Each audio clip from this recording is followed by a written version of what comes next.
ngaji ini perasaan kita enak, dekat dengan Allah, rasanya ya Allah tenang, sakinah, dapat rahmah, ya kan? Tapi kalau udah pulang ada aja ruwet. Ya, presiden aja ruwetnya 3 kali, ruwet. Apalagi kita rakyat jelata ya.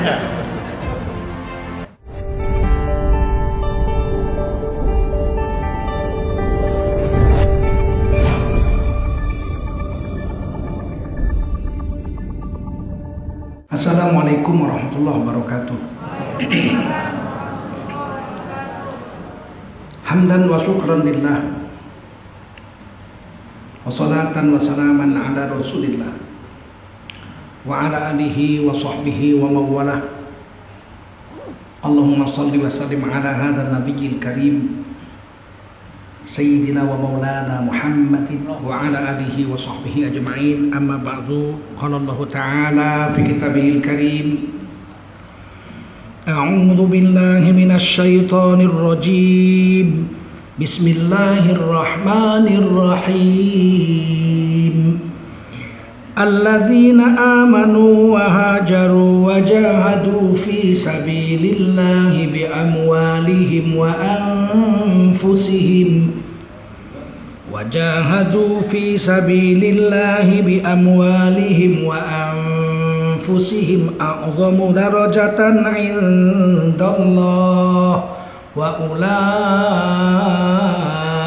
humul faizun.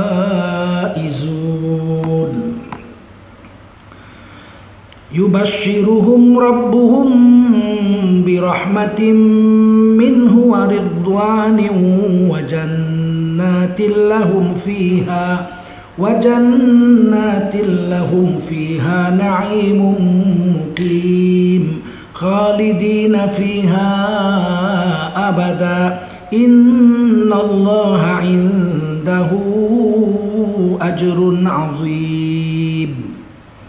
Qala Rasulullah sallallahu alaihi wasallam, man kharaja fi talabil ilmi fahuwa fi sabilillahi hatta yarji'. Baginda Rasul bersabda, siapa keluar untuk mendapatkan ilmu, orang itu adalah orang yang berjihad fi sabilillah sampai dia kembali ke tempatnya. Mudah-mudahan kita semua mendapatkan pahala jihad dari Allah SWT. Amin. Sadaqallahul azim wa sadaqa rasuluhun nabiyul karim wa nahnu ala dhalika minasy syahidin wasyakirin walhamdulillahi rabbil alamin. Para ulama, tuan-tuan guru yang mulia, para aktivis dakwah, ada panggilan dari TV Saling Sapa yang hari ini meliput kita. Ada Ananda Henry Official yang hari ini juga hadir, Ananda Edi, Najir Masjid, dan seluruh pengurus Masjid Al-Ittihad, Tebet, bapak-bapak, ibu-ibu, hadirin wal hadirat yang dimuliakan Allah SWT. Wajiblah kita bersyukur pada Allah SWT. Salawat dan salam kita sampaikan untuk baginda Rasulullah SAW. Tidak terasa kita sudah masuki tahun 1442 Hijriah. Artinya Islam sudah diturunkan Allah kepada Nabi Muhammad SAW itu selama 1455 tahun. Karena hijrahnya aja udah 1442. Sebelum hijrah Nabi 13 tahun di Mekah. Berarti 1442 tahun tambah 15 tahun, 1455 tahun. Islam sudah turun ke dunia ini yang melalui Nabi Muhammad SAW. Alhamdulillah jumlah umat Nabi Muhammad sekarang sudah 1,7 miliar dari 7,6 miliar kurang lebih. Penganut agama terbesar di dunia sekarang adalah umat Nabi Muhammad, umat Islam, 1,7 miliar. Di bawahnya adalah Protestan, 1,2 miliar. Ketiganya adalah Hindu, 1,1 miliar. Keempatnya adalah Katolik, 700 juta. Dan Buddha, sekitar 500 juta. Jadi kita paling banyak. Tapi kalau dibanding dengan 7,6 miliar penduduk dunia, orang Islam sedikit. Lebih banyak yang kafir daripada yang beragama Islam. Alhamdulillah dari yang 1,7 miliar itu kita termasuk di dalamnya. Alhamdulillah. Tapi kita jangan lengah. Kita harus selalu mawas diri, memeriksa diri kita ini. Hisab diri kita ini. Apa kita betul Islam atau munafik? Karena mencurigai diri kita, jangan-jangan aku munafik, itu disuruh. Dilakukan oleh para sahabat. Tapi nuduh orang nggak boleh. Kamu munafik, kamu munafik nggak boleh. Yang tahu munafik tuh Allah SWT dan dirinya sendiri orang itu. Tapi kita boleh menintrospeksi diri kita. Saya ini munafik atau mukmin sejati? Oh boleh itu. Siapa yang mengintrospeksi diri seperti itu dari kalangan sahabat? Hanzalah radhiyallahu anhu. Beliau ini orang yang luar biasa sekali, Hanzalah ini. Kalau ngaji sama Nabi sampai nangis-nangis, terasa kayak surga itu dekat banget. Perasaan beliau itu udah males lah dengan dunia ini, akhirat aja. Tapi kalau dia pulang jumpa anak istrinya, dia ketawa-ketawa, seneng-seneng. Tapi kalau dekat Rasul rasanya ya udah nangis, makan aja udah males, apa udah pokoknya maunya cepat mati masuk surga aja gitu. Perasaan dekat Rasul. Tapi kalau dekat anak dia mau ketawa-ketawa, dekat istri dia mau senang-senang. Nah, akhirnya dia datang jumpa Rasul, dia ngadu. Ya Rasulullah, Hanzalah telah jadi orang munafik. Kaget Rasulullah. Nggak mungkin, kata Nabi, kamu itu mukmin sejati, kata Nabi. Tapi saya ini ya Rasul, kalau dekat Rasulullah kok rasanya dekat banget dengan Allah, dekat dengan surga. Saya itu hati saya tenang, hati saya selalu haru, saya mudah menangis. Tapi kalau udah pulang jumpa anak istri, saya gembira-gembira, ketawa-ketawa. Beda perasaan saya di samping Rasulullah dengan perasaan saya di samping istri atau anak saya. Perasaan saya beda. Saya maunya sama. Bagaimana perasaan saya khusyuknya di dekat Rasulullah kepada Allah, saya mau waktu dekat anak dan istri kayak gitu juga. Kata Rasulullah, kalau perasaan kamu dengan saya seperti ini, kemudian kamu dengan anak istrimu sama dengan perasaan kamu dengan saya, kamu nggak jalan di atas bumi lagi, kata Nabi. Kamu udah jalan di sayap-sayap malaikat, malaikat memayunginya dengan sayap-sayapmu, kemana saja kamu pergi. Mesti beda perasaan kamu di dekat saya dengan dekat istrimu, anakmu, itu mesti beda. Kalau sama, wah kamu udah bukan manusia biasa, kira-kira gitulah. Berarti Hanzalah bukan munafik, bukan munafik kamu, kata Nabi. Senangnya lah dia. Nah, kita harus begitu. Kita kalau ngaji ini perasaan kita enak. Dekat dengan Allah rasanya, ya Allah tenang, sakinah, dapat rahmah, ya kan? Tapi kalau udah pulang ada aja ruwet. Ya presiden aja ruwetnya 3 kali, ruwet. Apalagi kita rakyat jelata ya. Kok beda ya?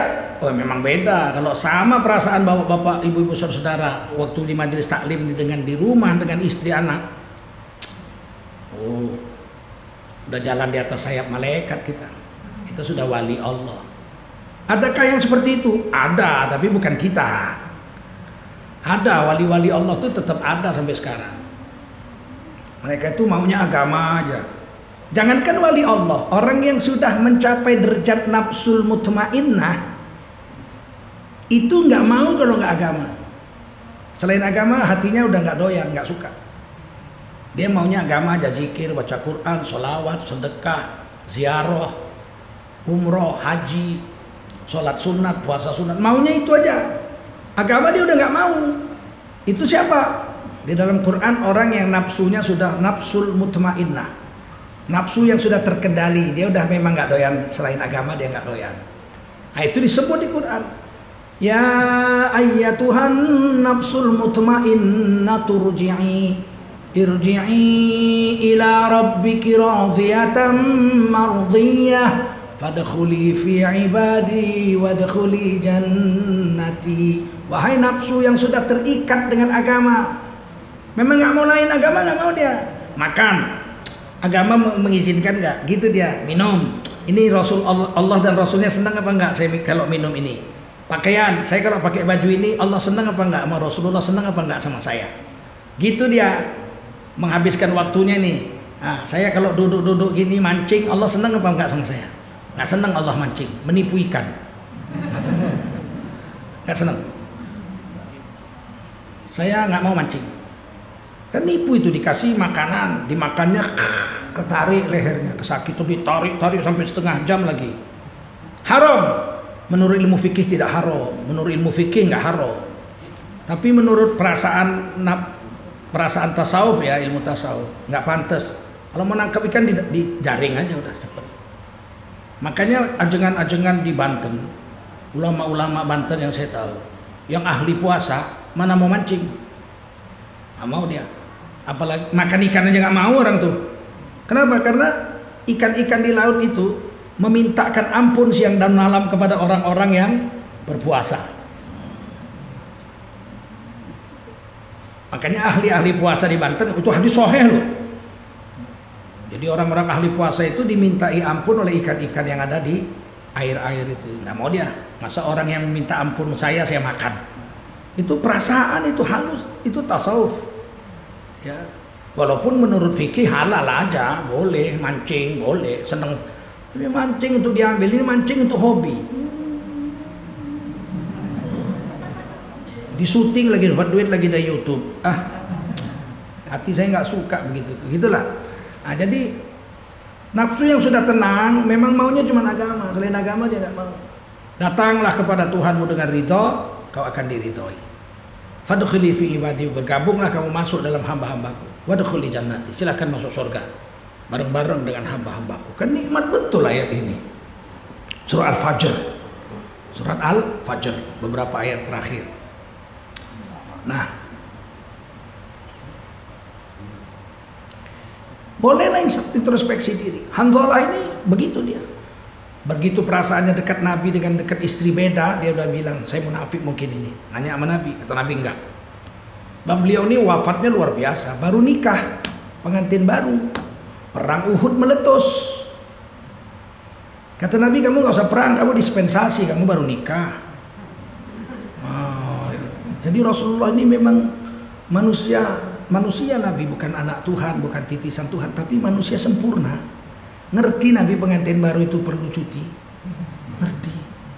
Jadi kalau kita jadi pemimpin harus tahu juga anak buah yang mana-mana gitu, ngerti Nabi. Gak boleh ikut perang, kamu urus diri istrimu dulu. Senang-senang dulu, kamu pengantin baru. Ada 2 orang yang gak boleh perang. Satu lagi Amr bin Jamuh. Dia kakinya kecil sebelah. Cacat, kakinya kecil sebelah, jadi pincang kalau jalan. Kamu gak usah perang, kamu cacat. Kata Nabi. Jadi 2 gak perang. Tinggal di Madinah, 6 km dari kota Madinah. Itulah perang Uhud meletus di gunung Uhud. Hanzalah selesai bercampur sama istrinya, mendengar pasukan Islam kalah. Kan kalah kita. 70 wafat, termasuk paman tercinta Nabi, Sayyidina Hamzah radhiyallahu anhu. Paman Nabi itu anak Abdul Muthalib dan sesusuan sama Nabi. Seumur, sesusuan. Betapa cintanya Nabi sama beliau. Pahlawan lagi, pembela Nabi. Waktu perang Badar duel dia sama Rabi'ah, mati dipancung Rabi'ah, duel 1 lawan 1. Saibah anaknya Rabi'ah duel juga sama Sayyidina Ali, mati juga. Jadi begitu cintanya Nabi kepada Sayyidina Hamzah. Ini kenapa umurnya sebaya? Karena kawinnya bareng. Kawinnya bareng. Bapak Nabi Abdullah, Sayyid Abdullah melamar ibu Nabi Aminah binti Wahab ke Madinah dari Bani Najjar. Jadi suku Bani Najjar. Yang bawa bapaknya Abdul Muthalib. Menurut riwayat, kalau Haikal mengatakan 80 tahun umurnya. Badannya tinggi besar. Sayyidina Hamzah itu tinggi besar, Abdul Muthalib tinggi besar, Sayyidina Abbas tinggi besar, besar. Jadi dibawalah anak ini, Sayyid Abdullah bapak Nabi ini oleh kakek Nabi, ya Abdul Muthalib. Sampai di Madinah dilamar itu Aminah. Terus ada pandongannya kata orang Medan. Kan kalau pengantin itu kan ada kawannya yang awal itu. Sini apa namanya itu? Pendamping ya. Kalau kami orang Medan bilang pendamping, orang Melayu, kalau orang Batak bilang pandongan. Jadi ada kawan akrabnya atau saudaranya yang sebaya yang mengawani dia gitu. Pengantin perempuan itu dilihat sama Abdul Muthalib. Kamu siapa kamu? Saya sepupunya Aminah. Siapa namamu? Hana. Udah kawin? Belum. Mau kawin sama saya? Dilihat sama ganteng, Abdul Muthalib kan ganteng, bukan merongos dia. Badan tinggi besar lagi, nggak kurus dia. Dilihat, memang umur 80. Said Abdullah kan anak paling kecil. 11 anak Abdul Muthalib. Tengok, mau kata anak, mau dikawini juga. Jadi Abdullah menikahi Aminah, Abdul Muthalib menikahi sepupunya. Pulang sama-sama bawa istri, sama-sama hamil, sama-sama lahir, beda hari aja. Oleh karena itulah Sayyidina Hamzah disusukan oleh budaknya Abu Lahab. Abangnya toh, Abu Lahab kan abangnya Sayyidina Hamzah, lain ibu. Budaknya namanya Thuwaibah radhiyallahu anha, belakang masuk Islam. Nah, setelah selesai menyusukan Sayyidina Hamzah ini, Nabi lahir. Maka Nabi pun disusukan oleh Thuwaibah. Maka beliau ini, Nabi dengan Sayyidina Hamzah satu susuan. Barulah beberapa hari kemudian dari pegunungan Bani Sa'ad, istri daripada Abu Zaid yaitu Halimatus Sa'diyah datang ke Mekah dan mengambil Nabi untuk jadi anak susu. Jadi ibu susu Nabi dua ibu susu Nabi. Tapi yang pertama itu yang menyusukan Sayyidina Hamzah. Maka Sayyidina Hamzah itu pendamping Rasulullah SAW yang paling dicintai Nabi. Wafat di Gunung Uhud.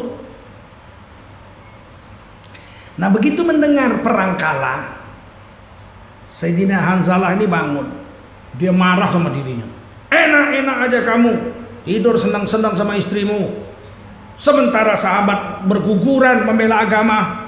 Mau jadi apa kamu Hanzalah? Jumpa Allah nanti di hari kiamat, bagaimana kamu? Langsung dia ambil untanya, ambil pedangnya, apa semua, berangkat perang. Nggak sempat mandi junub. Allahu Akbar. Begitu perang, nggak mau pulang lagi, dia perang sampai mati. Wafatlah beliau. Pada saat itu Sayyidina Hanzalah ini dikubur. Kan orang mati syahid nggak dimandikan, dikuburkan sama darah-darahnya, sama baju-bajunya gitu. Maka 70 ini dikuburkan di gurun pasir itulah, di tempat kita sering ziarah lah, Uhud, Gunung Uhud. Nabi pulang merombongan, istrinya nanya, mana suami saya? Oh, syahid. Oh, mati syahid, sudah dikubur. Sudah. Suami saya belum mandi junub, masih berhadas besar. Rasulullah balik lagi ke Uhud, dibongkar tuh kuburannya, basah seluruh tubuhnya. Rasulullah tersenyum. Aku melihat beberapa orang malaikat turun memandikan beliau dengan air Zam-Zam. Ini Hanzalah. Padahal perasaan beliau kalau dekat Nabi dengan perasaan dekat istri masih beda tuh. Bagaimana kalau sama gitu?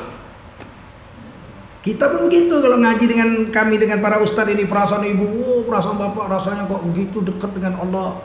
Tahu-tahu jumpa suami sama dengan jumpa ustadz, wah ibu udah ngalahkan Hanzalah radhiyallahu anhu.